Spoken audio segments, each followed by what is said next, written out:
ETF index mutual funds నేర్చుకుని stock మార్కెట్లో రాణించాలనుకుంటున్నారా? వెంటనే ఈ నెంబర్కి కాల్ చేయండి.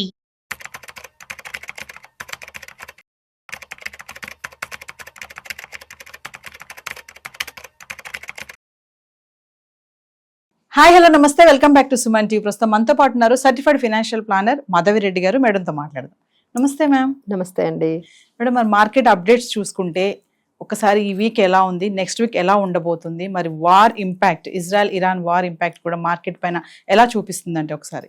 సో ఈ లాస్ట్ వీక్ అంటే స్టార్ట్ అవ్వడం అయితే మీరు అన్నట్టుగా ఎప్పుడైతే అంటే చాలా ఇంటెన్సిఫై అయిందండి. అంటే ఈ వీక్ మనం స్టార్టింగ్ నుంచే ఇజ్రాయెల్ ఇరాన్ వార్ అనేది చాలా వరకు అంటే ఒకరి మీద ఒకరు మిజైల్స్ దాడులు చేసుకోవడము, తర్వాత ఇజ్రాయెల్ ఎక్కడైతే ఇరాన్కి సంబంధించిన న్యూక్లియర్ సెటప్స్ అన్ని ఉంటాయో వాటి మీద వాళ్ళు దాడి చేయడము, సో వాళ్ళ సైంటిస్టుల్ని దాడి చేయడము. సో ఇది ఇంకొక అంటే ఒకసారి అయితే ఈ రీసెంట్ గా మనం చూసుకున్నట్లయితే స్టాక్ ఎక్స్చేంజ్ మీద కూడా దాడి చేసుకోవడం, ఇలా ఒకరికొకరు చాలా వరకు నష్టం అయితే మనకి కనిపిస్తుందండి.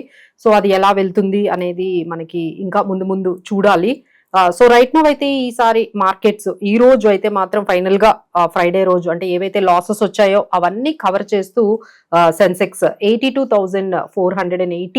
408 పాయింట్స్ దగ్గర మనకి 1046 పాయింట్స్ తోని చాలా బాగా మనకి పాజిటివ్ గా క్లోజ్ అయిందండి. అలానే నిఫ్టీ 25,112 పాయింట్స్ తో మనకి క్లోజ్ అయింది. 319 పాయింట్స్ అప్ లో మనకి ఈ రెండు కూడా పాజిటివ్ గా క్లోజ్ అయ్యాయి. సో ఏంటి సడన్ గా వార్ టైంలో కూడా మార్కెట్స్ ఇంత పాజిటివ్ గా క్లోజ్ అవ్వడం ఏంటంటే, ఎప్పుడైతే యుఎస్ ఇంటర్వెన్షన్ ఉంటే ఇంకొంచెం చాలా అది నెక్స్ట్ అంటే మనకి థర్డ్ వరల్డ్ వార్ వచ్చినట్టుగా మనకి అవుతుందేమో అని అందరూ భయపడ్డారండి.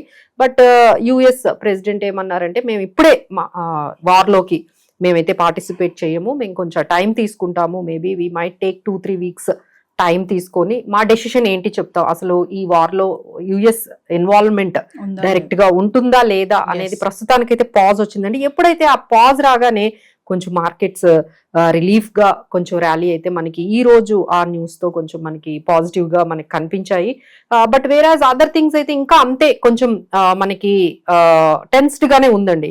అంటే కంప్లీట్ గా ఈ ఏదైతే ఈ టెన్షన్ ఏదైతే ఉందో, ఈ వార్ ఇంపాక్ట్ కంప్లీట్ గా మార్కెట్ నుంచి పోయినట్టుగా అయితే కాదు, కొంత రిలీఫ్ అన్నట్టుగానే మనకి కనిపిస్తుంది. సో నెక్స్ట్ వీక్ మనం చూసుకున్నట్లయితే ఈ వీకెండ్ లో జరిగే ఏవైతే మనకి ఉంటాయో ఈవెంట్స్ జరుగుతాయో, వాళ్ళు ఇచ్చే ఏవైతే మనకి ఈ వార్ అనేది ఎలా ముందుకు వెళ్తుందో దాన్ని బట్టి ఏమైనా మధ్యలో మీడియేషన్ గానీ జరిగి యుఎస్ గానీ కొంచెం ఇన్వాల్వ్ అయ్యి కొంచెం పీస్ టాక్స్ ఏమైనా వెళ్తాయేమో, సీజ్ ఫైర్ లాంటిది ఏదైనా వస్తే ఇంకా పాజిటివ్ గా వెళ్తుందండి. బట్ అలా జరగకుండా ఇంక ఇలానే కంటిన్యూ అయ్యి ఇంకా ఇంటెన్సిఫై అయ్యి యుఎస్ కూడా ఇన్వాల్వ్ అయితే మాత్రం things would be very very bad for the market. So ఏదైనా మనము ఈ 1-2 వీక్స్ వరకు మాత్రం ఈ విధంగా మార్కెట్స్ టెన్స్డ్ గానే ఉంటాయండి. ఫైనల్ గా ఈ గ్యాప్ మనం ఏదైతే చూసుకుంటున్నామో ఈ రేంజ్, మార్కెట్స్ రేంజ్ అయితే 24,500 దగ్గర, 24,400 దగ్గర అయితే మంచి సపోర్ట్ అయితే మనకు కనిపిస్తుంది. అలానే 25,200 దగ్గర రెసిస్టెన్స్ లెవెల్స్ ఉన్నాయి. సో ఈ రేంజ్ లోనే నెక్స్ట్ వీక్ కూడా మార్కెట్స్ వెళ్లే అవకాశాలు ఉన్నాయి. సో ఇంకొకటి మనం బ్యాడ్ న్యూస్ ఇంకా మనకి కపుల్ ఆఫ్ చూసుకుంటే, ఈ వార్ వల్ల ఏమవుతుందంటే క్రూడ్ ఆయిల్ బాగా పెరుగుతుంది. సో $77 అనేది పెరుగుతుందండి. సో దానికి అంటే క్రూడ్ ఆయిల్ ఎక్కడైతే మనకి ఇరాన్ లో ఎక్కువగా రిజర్వ్స్, దానికి సంబంధించిన ఏవైతే ఎక్విప్మెంట్స్ అన్ని ఉంటాయో అవి ఇప్పటి వరకు అయితే అంతగా డిస్టర్బ్ అవ్వలేదు. So maybe next few days లో ఏమవుతుందో చెప్పలేము. సో ఇంకా అక్కడ కానీ డిస్టర్బెన్స్ వచ్చి ఆ సప్లైస్ కి కూడా ఏమైనా ట్రాన్స్పోర్ట్ కి కానీ ఆ సప్లైకి కానీ డిస్టర్బెన్స్ వస్తే ఇంకా క్రూడ్ ఆయిల్ పెరిగిందంటే మార్కెట్స్ కి అది నెగిటివ్ గా అవబోతుంది. ఇప్పటికే అది $77 వరకు ఉంది. ఇంకోటి ఏంటంటే రూపీ కూడా కొంచెం డిప్రిషియేట్ అవుతుంది. సో రూపీ డిప్రిషియేషన్ కూడా ఆల్మోస్ట్ మనకి 85-86 మధ్యలో మనకి డిప్రిషియేట్ అవుతూ ఉంది. సో అది కొంచెం వరీసమ్ గానే మనకి కనిపిస్తుంది. సో ఓవరాల్ గా మార్కెట్స్ అయితే ఈ విధంగా ఈ రేంజ్ లోనైతే ఉండే అవకాశాలు కనిపిస్తున్నాయి. సో వార్ ఇంపాక్ట్ బట్టి ఇంకొంచెం లెవెల్స్ అనేవి మనకి నెగిటివ్ ఉంటాయా పాజిటివ్ ఉంటాయా అని తెలుసు.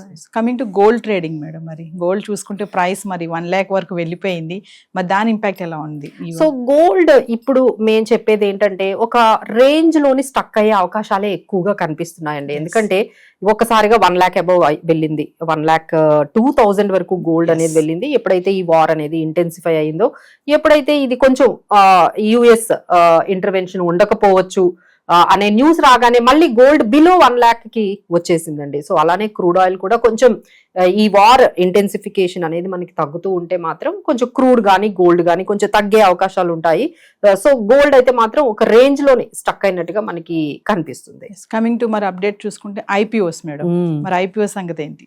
సో చాలా ఇంట్రెస్టింగ్ ఐపీఓ అయితే మనకి మార్కెట్ లో మనకి జూన్ 25th నుంచి 27th వరకు రాబోతుందండి. సో కొన్ని కారణాల వల్ల గత ఒక 2-3 months నుంచి ఏ ఐపీఓస్ రాలేదు, ఎందుకంటే మార్కెట్ సిచ్యువేషన్స్ అసలు ఏమీ బాగాలేదు. ఒకసారి అంతా ట్రంప్ టారిఫ్ ఇంపాక్ట్ జరిగింది, ఆ తర్వాత మన దగ్గర మనకి పెహల్గామ్ తర్వాత వార్ జరిగింది, ఆ తర్వాత ఇమీడియట్ గా ఇది ఒక వార్ అనేది అంటే బ్యాక్ టు బ్యాక్ అన్ని కూడా చాలా నెగటివ్ న్యూస్ అయితే మార్కెట్ కు ఉందండి. బట్ స్టిల్ చాలా రెసిలియంట్ గా స్టాక్ మార్కెట్స్ అసలు ఎంత రెసిలియంట్ గా ఉన్నాయంటే, ఎంత స్ట్రాంగ్ గా ఉన్నాయంటే ఎలాంటి న్యూస్ అయినా సరే మార్కెట్లు చాలా గట్టిగా ఎదుర్కొంటున్నాయి. సో అందుకనే ఇంత ధైర్యంగా వాళ్ళ ఐపీఓ కూడా ఇప్పుడు ఐపీఓ కూడా వచ్చేస్తుంది అంటే, సో జూన్ 25th నుంచి 27th వరకు హెచ్డిబి ఫైనాన్షియల్ సర్వీసెస్ ఐపీఓ అనేది మనకి ఇష్యూ రాబోతుందండి. సో 700 నుంచి 740 ఇష్యూ ప్రైస్ ఉంది. సో ఎవరైనా ఇన్వెస్ట్ చేసుకోవాలి ఈ ఐపీఓలో అనుకుంటే ఇష్యూ ప్రైస్ 700-740 మధ్య ఉంది. మినిమం లాట్ అయితే 15,000 వరకు మీకు ఉంటుందండి. అలానే మనకి అలాట్మెంట్ మీకు అంటే ఈ 27th క్లోజ్ అయిన తర్వాత మీకు అలాట్మెంట్ 30th ఉంటుంది. అలానే లిస్టింగ్ చూసుకున్నట్లయితే మనకి July 2nd లిస్ట్ అవుతుంది. సో ఇది ఎవరైనా గమనించుకుంటే ఎవరైనా ఇంట్రెస్టెడ్ గా ఉంటే అంటే ఇదేంటంటే ఎన్బిఎఫ్సి అండి, which is backed by the promoter of HDFC promoter కాబట్టి so everyone is showing lot of interest in this IPO. So ఇవి మన డీటెయిల్స్. సో ఎవరైనా ఇంట్రెస్టెడ్ గా ఉంటే so it is starting from 25th to 27th వరకు మీకు అందుబాటులో ఉంటుంది. 12,500 కోట్ల వరకు ఇది సబ్స్క్రిప్షన్ తోని ఇష్యూ సైజ్ తో మార్కెట్ లోకి పెద్ద ఎంట్రీ అనే చెప్పొచ్చండి. అంటే స్టాక్స్ మనం కొనుక్కోవాలంటే మేడం వేటిని అవాయిడ్ చేయాలంటారు? సో ఇప్పుడు మనకి 2 రకాలుగా చూడొచ్చండి. అంటే వేటిల్లో ఇన్వెస్ట్ చేసుకోవాలి, అసలు ఎలాంటి స్టాక్స్ కి మనము దూరంగా ఉండాలి, రెండింటి గురించి కూడా మనం అర్థం చేసుకోవాలి. సో అవాయిడ్ చేయాలి అంటే ఏవియేషన్ ని అవాయిడ్ చేయాలండి. సో ఒకవైపు పాకిస్తాన్ ఎయిర్ స్పేస్ కొన్ని లిమిటేషన్స్ మనకు నడుస్తున్నాయి. ఇప్పుడు ఇరాన్, ఇజ్రాయెల్ వీళ్ళ ఎయిర్ స్పేసెస్ కూడా కొంచెం లిమిటెడ్ గా అవి ఎయిర్ స్పేసెస్ అలౌ చేయట్లేదు. సో దాని వల్ల ఏమవుతుందంటే లాంగ్ డిస్టెన్సెస్ అయిపోతున్నాయి ఫ్లైట్స్. యూకే గానీ ఎస్పెషల్లీ యూఎస్ వెళ్ళాలంటే చాలా లాంగ్ డిస్టెన్సెస్ అవుతున్నాయి. అలానే క్రూడ్ ఆయిల్ పెరిగింది. సో దీని వల్ల ఏమవుతుందంటే ఏవియేషన్ ఇండస్ట్రీకి అయితే కొంచెం కష్టంగానే ఈ మొత్తం సిచ్యువేషన్, ఒకవైపు క్రూడ్ ఆయిల్ పెరగడము, ఒకవైపు ఈ వార్, ఈ ఎయిర్ స్పేస్ లిమిటేషన్స్ తోని చాలా ఎక్స్పెన్సివ్ అయిపోయిందండి. ఇప్పుడు మీ ఎయిర్ టికెట్ కూడా చూసుకుంటే అప్పుడు కన్నా ఇప్పుడు పెరిగే ఉంటుంది. సో ఇవన్నీ కొంచెం నెగిటివ్ గా మనకి ఉంటే పాజిటివ్ గా ఏమున్నాయి అని మనం చూసుకున్నట్లయితే మెటల్ స్టాక్స్, చైనాలో కొంచెం ఎకానమీ పాజిటివ్ గా ఉంటుంది. సో దానివల్ల మనకి మెటల్ స్టాక్స్ పాజిటివ్ గా ఉన్నాయి. అంటే హిండాల్కో ఇలాంటి కొన్ని మెటల్ స్టాక్స్ తీసుకోవచ్చు. అలానే యుఎస్ ఫెడ్ ఇంట్రెస్ట్ రేట్స్ కొంచెం పెంచకుండానే అంటే అన్చేంజ్డ్ అండి, 4th time అన్చేంజ్డ్. సో అది మనకి ట్రంప్ గారికి అయితే అసలు నచ్చలేదు. So he's insisting Powell to reduce the interest rates తగ్గించండి, మన ఎకానమీ అంతా చాలా బాగుంది, మీరు ఎందుకు తగ్గించట్లేదని చాలా ప్రెషర్ అయితే పెడుతూ ఉన్నారు. బట్ ఏంటంటే వాళ్ళ వర్షన్ ఏంటంటే ఈ వార్ వల్ల తర్వాత టారిఫ్స్ వల్ల ఇన్ఫ్లేషన్ పెరిగే అవకాశం ఉంటుంది కాబట్టి సో మేము అప్పుడే తగ్గించట్లేదు అంటున్నారు. So maybe next few quarters లో ఫెడ్ ఇంట్రెస్ట్ రేట్స్ తగ్గించే అవకాశాలు ఎక్కువ కనిపిస్తున్నాయి. ఇప్పటికే ప్రెషర్ అనేది బాగా పెరిగింది. సో ఫెడ్ ఇంట్రెస్ట్ రేట్స్ 4.25% నుంచి 4.5% వరకు మెయింటైన్ చేస్తున్నారు. గ్రోత్ ఏమో 1.4% ఉంది, ఇన్ఫ్లేషన్ 3% ఉంది, 3.1%. సో ఎప్పుడైతే ఇంట్రెస్ట్ రేట్స్ ఇంకొంచెం కానీ తగ్గినట్లయితే ఐటీ సెక్టార్ కి కొంచెం పాజిటివ్ గా అనిపిస్తుందండి. అలానే ఆర్బీఐ రెపో రేట్స్ తగ్గించింది కాబట్టి బ్యాంకింగ్ అండ్ ఎన్బిఎఫ్సిస్ కూడా కొంచెం పాజిటివ్ గా, ఎస్పెషల్లీ పిఎస్యు బ్యాంక్స్ కి మనకి పాజిటివ్ గా చెప్పొచ్చు. అలానే reality stocks, DLF, Godrej properties, Oberoi reality, SBI ఇలాంటి కొన్ని మనకి అసలు ఇంత ర్యాలీ ఈ రోజు మనం చూస్తున్న ర్యాలీకి అసలు 4 కంపెనీస్ బాగా పాజిటివ్ గా దాన్ని తీసుకెళ్లాయండి. HDFC, ICICI, Reliance and Bharti Airtel ఈ 4 స్టాక్స్ మార్కెట్స్ ని ఒక్కసారిగా 1000 పాయింట్లు సెన్సెక్స్ తో ఇంత పాజిటివ్ గా వెళ్ళింది అంటే ఈ 4 స్టాక్స్ అనేది మనము చెప్పొచ్చు. సో ఈ విధంగా మనం చూసుకోవచ్చు. అలానే ఒక ఇంపార్టెంట్ న్యూస్ ఏంటంటే ఎన్ఎస్సి వీక్లీ ఎక్స్పైరీ ఏమో ఇప్పుడు ట్యూస్డే జరుగుతుందండి. అలానే బిఎస్సి వీక్లీ ఎక్స్పైరీ మనకి థర్స్డేస్ ఉంటాయి. అది September 1st నుంచి మనకి స్టార్ట్ అవుతుంది. సో ఎవరైతే ట్రేడింగ్ చేసుకుంటున్నారో ఈ ఎక్స్పైరీ డేట్స్ ఈ చేంజెస్ గురించి కొంచెం అప్డేట్ తీసుకుంటే బాగుంటుంది. అంటే మేడం మీరు అన్నట్టుగా ఈ వార్ ఇంపాక్ట్ ఉన్నప్పుడు, ఫ్లక్చువేషన్ అవునప్పుడు మార్కెట్ కూడా కొన్ని రంగాలు రైజ్ అవుతాయని అంటారు, అది ఎంతవరకు నిజం అంటారు? అంటే డిపెండ్స్ అండి. అంటే ఇప్పుడు వార్ టైంలో ఏంటంటే వేరే కంట్రీస్ కి కొన్ని అవైలబిలిటీ ఉండలేనప్పుడు మనకు అది పాజిటివ్ గా, వాళ్ళకి నెగిటివ్ అయ్యేది మనకి పాజిటివ్ అయ్యే ఛాన్సెస్ ఉంటాయి. సో ఆ విధంగా కొన్ని అయితే మనకి పాజిటివ్ గానే అనిపిస్తున్నాయి. బట్ స్టిల్ ఏంటంటే మనకి వరల్డ్ లో ఏం జరుగుతుందో సంబంధం లేకుండా ఇప్పుడు కొంచెం అంటే మనకి గ్లోబల్ కన్నా మన డొమెస్టిక్ ఎకనామిక్ ఇండికేటర్స్ బాగున్నాయండి. సో గ్లోబల్ లో మనం ఎటు చూస్తున్నా స్లో డౌన్ కనపడుతుంది, వార్స్ కనపడుతున్నాయి. So we can't say something positive about the global side అయితే మనకు కనిపించట్లేదు.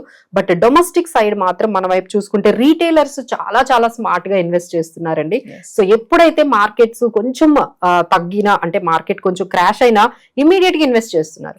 సో చాలా స్మార్ట్ గా ఇన్వెస్ట్ చేస్తున్నారు. సో అందుకనే మార్కెట్స్ ఇంత నెగిటివ్ న్యూస్ లో కూడా మార్కెట్స్ ఈ విధంగా పాజిటివ్ అయ్యాయి అంటే బేసిక్ గా ఈ క్రెడిట్ అంతా కూడా మన డొమెస్టిక్ ఇన్వెస్టర్స్ ది, మన డిఐఐస్ దనే చెప్పొచ్చండి.